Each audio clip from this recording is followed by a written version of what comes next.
Semua orang pasti melakukan proses belajar, dan setiap orang pasti juga mempunyai proses belajar yang berbeda-beda. Dari proses belajar, setiap orang akan mengalami perubahan perilaku. Perilaku yang muncul bisa saja perilaku yang baik atau buruk, tergantung bagaimana proses belajarnya.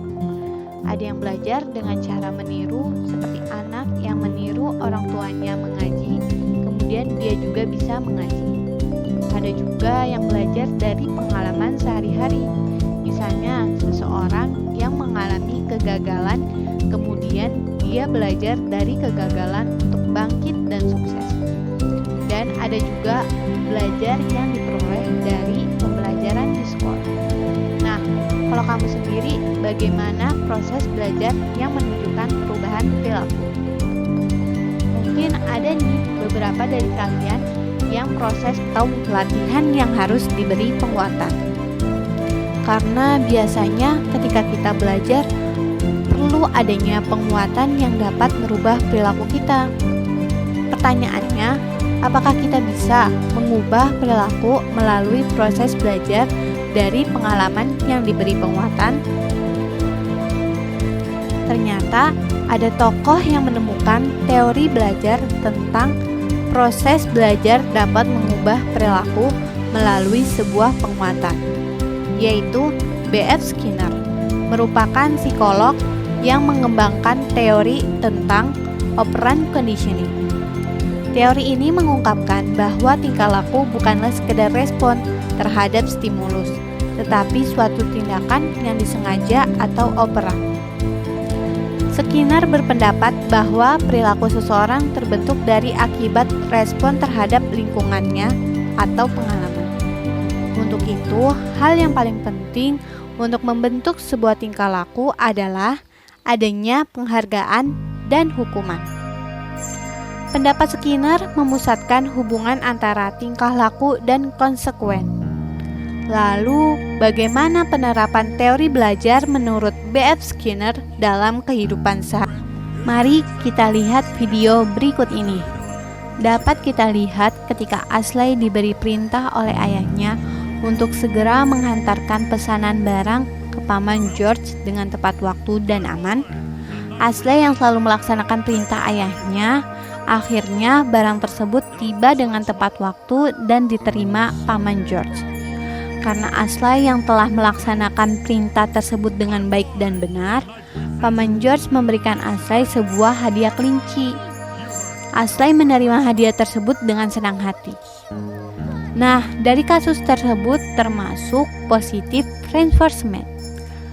Positive reinforcement atau biasa disebut penguatan positif, yaitu konsekuensi yang meningkatkan kemungkinan bahwa suatu perilaku akan terjadi. Reinforcement ini bersifat memperkuat perilaku. Jadi, suatu respon atau reaksi perilaku meningkat karena diikuti dengan stimulus yang didukung. Bentuk penguatan positif biasanya kita temukan dalam kehidupan sehari-hari, yaitu rewards atau hadiah atau penghargaan. Rewards ini merupakan stimulus yang dapat memperkuat perilaku. Contohnya berupa kado, makanan, atau pelukan, apresiasi tepuk tangan, atau dengan acungan jempol, atau berupa pujian, atau dengan nilai A, dan sebagainya. Adapun penguatan dari Paman George termasuk penguatan positif karena ada respon yang baik dan adanya hadiah dari Paman George. Meningkatkan kemungkinan perilaku ke depannya, Ashley akan selalu membantu ayahnya untuk menghantarkan barang tanpa harus diberi perintah. Adanya perubahan perilaku Ashley ini merupakan hasil dari pengalaman atau latihan. Perubahan perilaku merupakan tanda adanya proses belajar. Tapi, perubahan perilaku tidak selalu terjadi secara langsung setelah proses belajar selesai. Lalu, bagaimana dengan penerapan negative reinforcement dalam kehidupan sehari-hari? Mari kita lihat video berikut ini. Dalam video, Ibu Lois menemukan kertas nilai ulangan Lois yang jelek. Lois mendapatkan nilai yang jelek akibat tidak pernah belajar dan lalai dalam belajar karena sering menonton TV dan bermain. Maka ibu Lois menghukumnya dan tidak memperbolehkan Lois bermain dan menonton TV selama ujian kenaikan kelas. Nah, ini termasuk dalam prinsip negatif reinforcement, yaitu menggunakan hukuman untuk mengurangi perilaku yang tidak menyenangkan atau menghilangkan perilaku tersebut. Perilaku yang tidak menyenangkan dari video tersebut yaitu Lois malas belajar dan lalai karena lebih sering menonton TV atau bermain. Mengurangi atau menghilangkan perilaku ini dengan menghilangkan beberapa penguat lainnya, seperti dengan larangan menonton TV dan bermain. Dengan begitu, akan mengurangi perilaku malas belajar. Kasus ini merupakan penerapan negatif reinforcement karena stimulus yang memperkuat segera dihilangkan saat anak itu menonton TV dan perilaku malas belajar berkurang sebagai hasilnya. Sekarang kalian sudah paham kan bagaimana penerapan operant conditioning dalam kehidupan sehari-hari?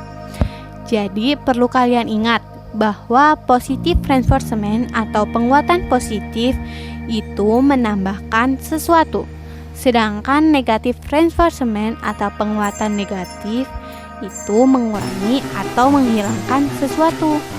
Itulah pembahasan mengenai teori belajar menurut Skinner, di mana perubahan perilaku terjadi karena ada bentuk penguatan yaitu penghargaan dan hukuman.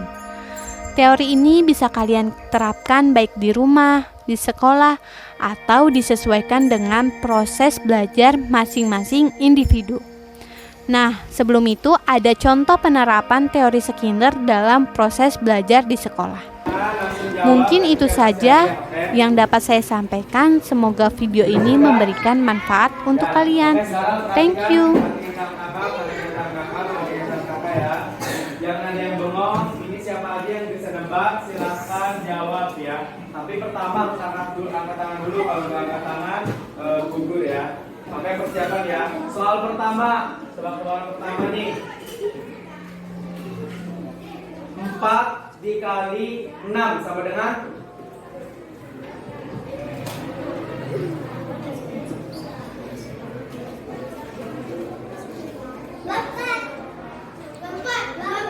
gugur. Jadi harus tahu jawabannya dulu baru angkat tangan ya. Jangan angkat tangan dulu baru jawab ya. Ya, assalamualaikum dulu.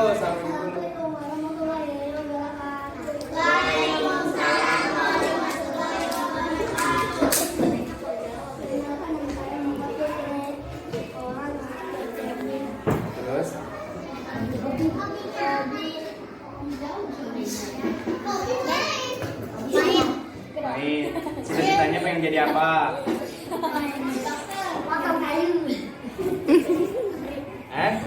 Jadi abri. Wah, keren. Tepuk tangan dulu dong. Nah, ini siapa namanya tadi? Muhammad Fikri cita-citanya pengen jadi abri ya. Nanti kalau abri itu cukurannya harus abri botak sebelah. Ya. Oke. Ini kakak kasih hadiah ya.